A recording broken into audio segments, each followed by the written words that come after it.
Bonjour et bienvenue sur ma chaîne.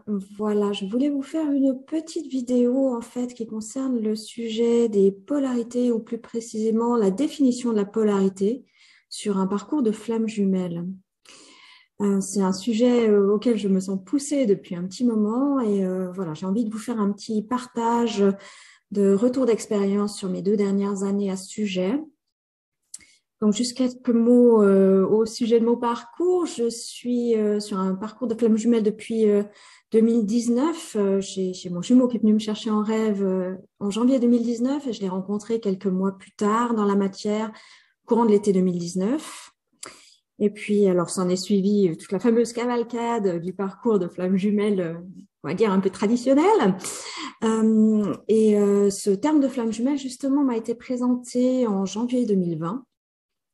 Et c'est à ce moment-là que j'ai fait comme probablement la plupart d'entre vous ici, c'est-à-dire je me suis plongée dans le net, dans le dédale du net pour connaître un peu plus ce parcours parce que j'avais voilà cette soif de comprendre de quoi il retournait et puis d'avoir les clés pour avancer.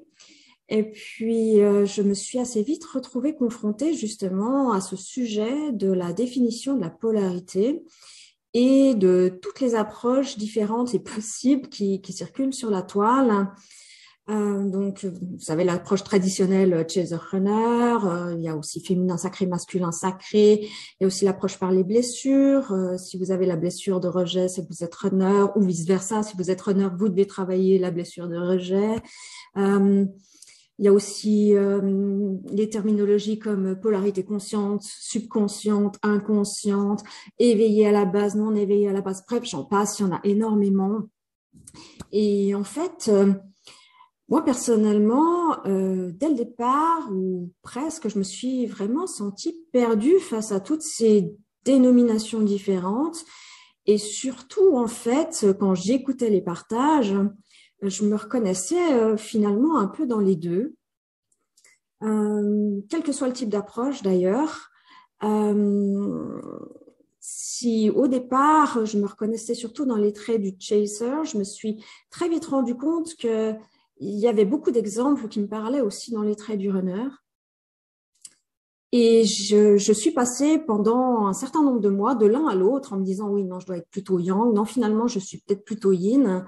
Et je crois que le pire, c'était pendant un atelier qui traitait également de ce sujet, entre autres, hein, et en fonction de tous les exemples qui étaient donnés pendant cet atelier, je crois que toutes les 15 secondes, je me disais, ah non, c'est sûr, je suis yin.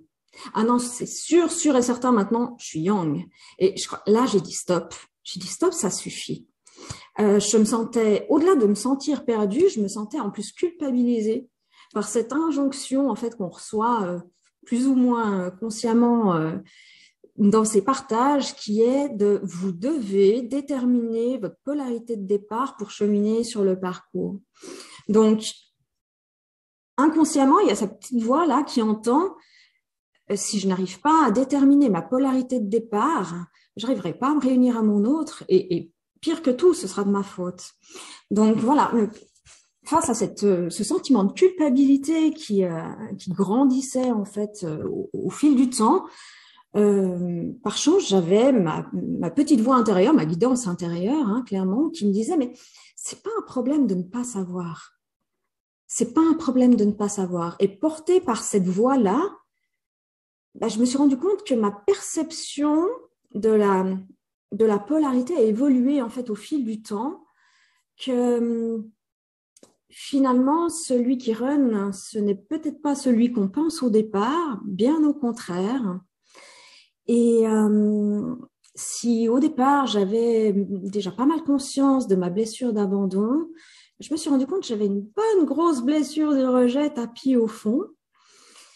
Et qui date pas d'hier, hein, bien sûr. Hein, j'ai reconnecté à des choses de l'enfance, hein, donc évidemment, c'est pas quelque chose qui est sorti du chapeau d'un seul coup. C'était là, mais simplement, j'en avais pas conscience. Donc, ma vision aujourd'hui, c'est qu'en fait, nous sommes les deux, et nous sommes les deux depuis le départ. Et que finalement, cette injonction de de devoir absolument déterminer sa polarité, pour moi, cette injonction, elle continue de nourrir cet aspect de dualité, alors que finalement, ce parcours nous conduit, nous guide vers l'unité intérieure, l'unité avec l'autre. Et donc, pour moi, nous sommes les deux, mais à des niveaux de conscience différents et qui s'expriment plus ou moins dans les différents pans de votre vie, que ce soit professionnel, personnel, relationnel, etc. Et que, si vous voulez, pour moi, le parcours de flamme jumelle, c'est avant tout un chemin d'éveil en conscience et à l'amour, à l'énergie d'amour, et que ce parcours nous permet justement d'enlever les voiles sur notre entièreté, mais cette entièreté, elle a toujours été là.